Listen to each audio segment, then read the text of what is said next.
2019च्या विधानसभा निवडणुकीत ठाकरेंच्या घराण्यातला उमेदवार आदित्य ठाकरेंच्या रूपानं पहिल्यांदा निवडणुकीच्या रिंगणात उतरला। वांद्र्यात राहणाऱ्या आदित्य ठाकरेंसाठी मराठी बहुल आणि शिवसेनेचा बालेकिल्ला असणारा वरळीचा सेफ मतदारसंघ निवडण्यात आला। त्यासाठी 2014 साली निवडून आलेल्या सुनील शिंदेंचं तिकीट कापलं गेलं आणि 2019च्या विधानसभा निवडणुकीच्या काही महिन्याआधी राष्ट्रवादी काँग्रेसचे मुंबई अध्यक्ष असलेले सचिन अहिर यांनी उद्धव ठाकरेंच्या शिवसेनेत प्रवेश केला। सुनील शिंदे आणि सचिन अहिर 2014चे वरळी विधानसभेतले एकमेकांचे प्रतिस्पर्धी ठाकरेंच्या शिवसेनेत आले। 2019च्या विधानसभेत आदित्य ठाकरे पहिल्यांदा आमदार झाले आणि त्यानंतर ठाकरेंनी सुनील शिंदे आणि सचिन अहिर दोघांनाही विधान परिषदेचं आमदार केलं। या सगळ्याची आठवण करून देण्याचं कारण म्हणजे आदित्य ठाकरेंच्या वरळीतील विजयात वाटा असणारे विधान परिषद आमदार सचिन अहिर यांनी अचानक एकनाथ शिंदे यांच्या नेतृत्वाखालील शिवसेनेत केलेला प्रवेश। त्यामुळे हा थेट ठाकरेंना आता झटका मानला जातोय। वरकरणी हा प्रवेश अचानक किंवा ऐनवेळी झालेला वाटत असला तरी यामागे अनेक महिन्यांपासून रचला गेलेला एक मोठा राजकीय चक्रव्यूह आहे। शिवसेना ठाकरे गटाची मुंबईतील आणि विशेषतः वरळीतील ताकद मोडून काढण्यासाठी शिंदे गटानं पडद्यामागे ऑपरेशन टायगर ही अत्यंत गुप्त मोहीम राबवली होती। या संपूर्ण मोहिमेचं आणि ठाकरे गटातील मोठ्या फुटीचं मास्टरमाइंड स्वतः सचिन अहिरच होते हे आता समोर आलंय। सचिन अहिर यांच्या या धक्कादायक पक्षांतराची, पडद्यामागच्या गुप्त वाटाघाटींची आणि ठाकरे गटाला गाफील ठेवून दिलेल्या जय महाराष्ट्राच्या धक्क्याची ही संपूर्ण इन्स्टा स्टोरी आपण या व्हिडिओच्या माध्यमातून जाणून घेऊयात। नमस्कार, मी कोमल आचरेकर आणि तुम्ही पाहत आहात महाराष्ट्र टाइम्स ऑनलाईन।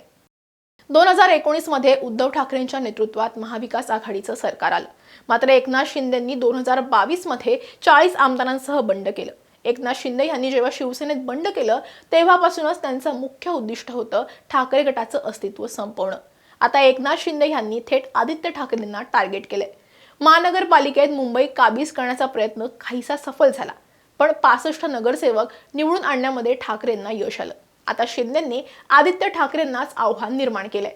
ठाकरेंचा पक्ष खिळखिळा करण्यासाठी शिंदेंनी ऑपरेशन टायगर हाती घेतलं। आता या ऑपरेशन टायगर मध्ये सचिन अहिर हे फक्त सामील नव्हते, तर या ऑपरेशन टायगरचे ते रणनीतिकार असल्याचं समोर आलंय। सचिन अहिर हे गेल्या अनेक महिन्यांपासून एकनाथ शिंदे यांच्या थेट संपर्कात होते। त्यांनी केवळ स्वतःच्या सुरक्षित राजकीय भविष्याची सोय केली नाहीये, तर ठाकरे गटाच्या गोटात अंतर्गत सुरुंग लावण्यात सगळ्यात मोठी भूमिका सुद्धा त्यांनी बजावली आहे असं आता म्हणावं लागेल। शिवसेना शिंदे गटाचे आमदार अब्दुल सत्तार यांनीही याबाबत दावा केलाय। ते म्हणाले, राजकारणाचा राजकीय खेळ करताना एकनाथ शिंदे जे निर्णय घेतात ते पक्षाच्या हिताचे असतात, पक्ष मजबूतीकरणाचे असतात। खासदार फोडताना देखील सचिन अहिर हे उद्धव ठाकरेंचे नाही तर एकनाथ शिंदे यांचं काम करत होते। या सर्व कामाची जबाबदारी सचिन अहिर यांनी पार पाडली, म्हणूनच त्यांना उपसभापती पदाचं बक्षीस एकनाथ शिंदे यांनी दिलं असेल असं अब्दुल सत्तार यांनी म्हटलंय।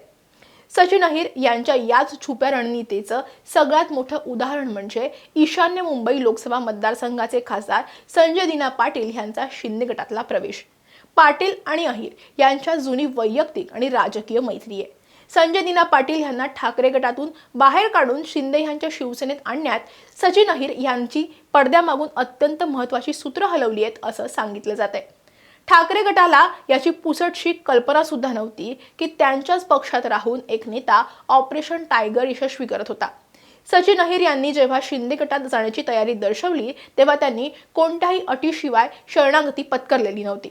पावसाळी अधिवेशनापूर्वी ह्या राजकीय चर्चांना प्रचंड वेग आला होता। सूत्रांनी दिलेल्या माहितीनुसार ठाकरे गटाच्या 3 बड्या नेत्यांनी एकनाथ शिंदे यांची गुप्त ठिकाणी भेट घेतली होती, ज्यामध्ये अहिर हे अग्रस्थानी होते असं सांगितलं जातंय। या गुप्त बैठकांमध्ये सचिन अहिर यांनी स्वतःच्या राजकीय पुनर्वसनासाठी एकनाथ शिंदे यांच्या समोर 2 स्पष्ट पर्याय ठेवले होते। पहिला म्हणजे महायुती सरकारमध्ये कॅबिनेट किंवा राज्यमंत्री पदाची थेट संधी देणं आणि दुसरा पर्याय म्हणजे विधान परिषदेच्या उपसभापती पदासाठी उमेदवारी आणि त्यावर नियुक्ती सुनिश्चित करणं।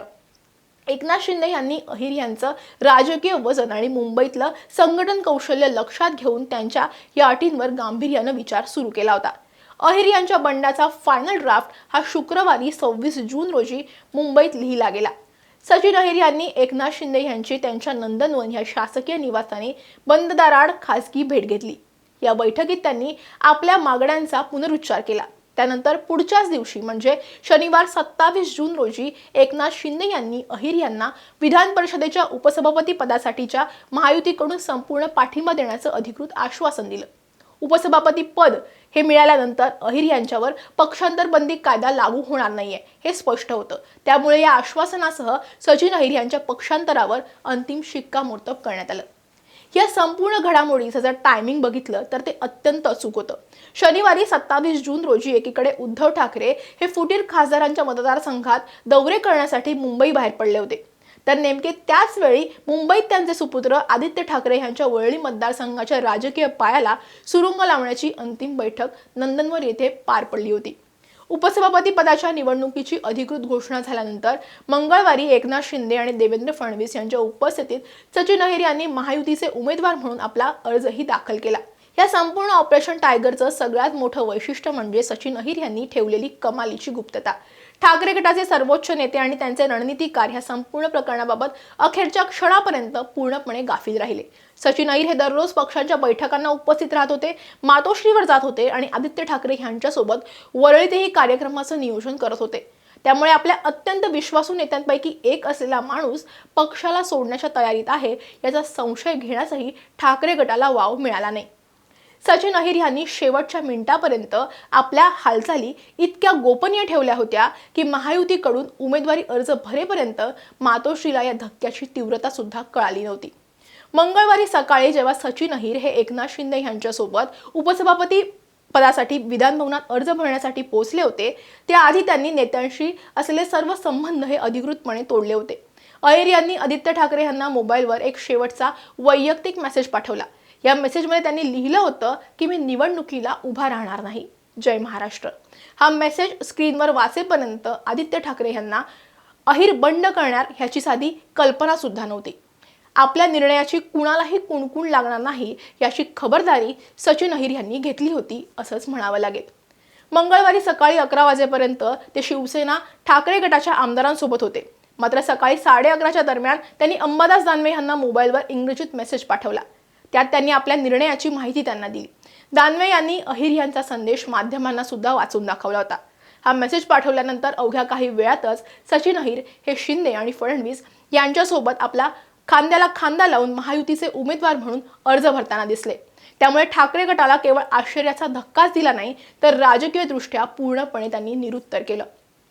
सचिन अहिर यांच्या या धक्कादायक निर्णयामुळे महाराष्ट्राच्या आणि विशेषतः मुंबईच्या राजकारणावर दूरगामी परिणाम होणार आहेत. सचिन अहिर हे वरळी विधानसभा मतदारसंघात आदित्य ठाकरेंच्या संपूर्ण यंत्रणेचं व्यवस्थापन पाहत होते. अहिर यांच्या जाण्यानं वरळी ठाकरे गटाची संघटनात्मक बांधणी कमकुवत होण्याची आता शक्यता वर्तवली जाते. याचा थेट फायदा आगामी निवडणुकीमध्ये शिंदे गटाला होणार आहे.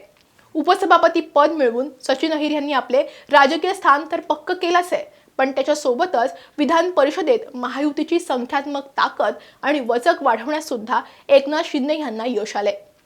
एकामागून एक जुने आणि विश्वासू शिलेदार सोडून जात असल्यामुळे ठाकरे गटाच्या गोटात सध्या कमांड अँड कंट्रोलचा अभाव असल्याचं पुन्हा एकदा सिद्ध झाले. आपल्याच नेत्यांच्या असंतोषाचा सुगावा न लागणं ही ठाकरे गटाची सगळ्यात मोठी कमकुवत बाजू ठरते. सचिन अहिर यांचा शिंदे गटातील प्रवेश हा निव्वळ सत्तेसाठी केलेला बदल नाहीये, तर ठाकरे गटाला नामोहरम करण्यासाठी पद्धतशीरपणे आखलेली एक राजकीय रणनीती आहे. ऑपरेशन टायगरच्या माध्यमातून शिंदे यांनी ठाकरे गटाच्या अंतर्गत कमकुवत दुव्यांचा अचूक वापर केलाय, ज्याचे परिणाम आगामी काळातील निवडणुकांवर होताना सुद्धा दिसणार आहेत. सचिन अहिर यांनी 2019 मध्ये आमदारकीसाठी पवारांची साथ सोडून ठाकरेंकडे प्रवेश केला. आता उपसभापती पदासाठी त्यांनी ठाकरेंचं शिवबंधन सोडून शिंदेच्या शिवसेनेची वाट धरली आहे. सचिन अहिर यांच्या या पक्षांतरावरचं तुमचे मत आम्हाला कमेंटमध्ये नक्की सांगा. हा व्हिडिओ आवडला असेल तर लाईक आणि शेअर करायला विसरू नका. असेच व्हिडिओ पाहण्यासाठी महाराष्ट्र टाइम्सचं यूट्यूब चॅनल सबस्क्राईब करा. आम्हाला इन्स्टा फेसबुकवरती फॉलो करा आणि हा व्हिडिओ शेवटपर्यंत पाहिला त्यासाठी धन्यवाद.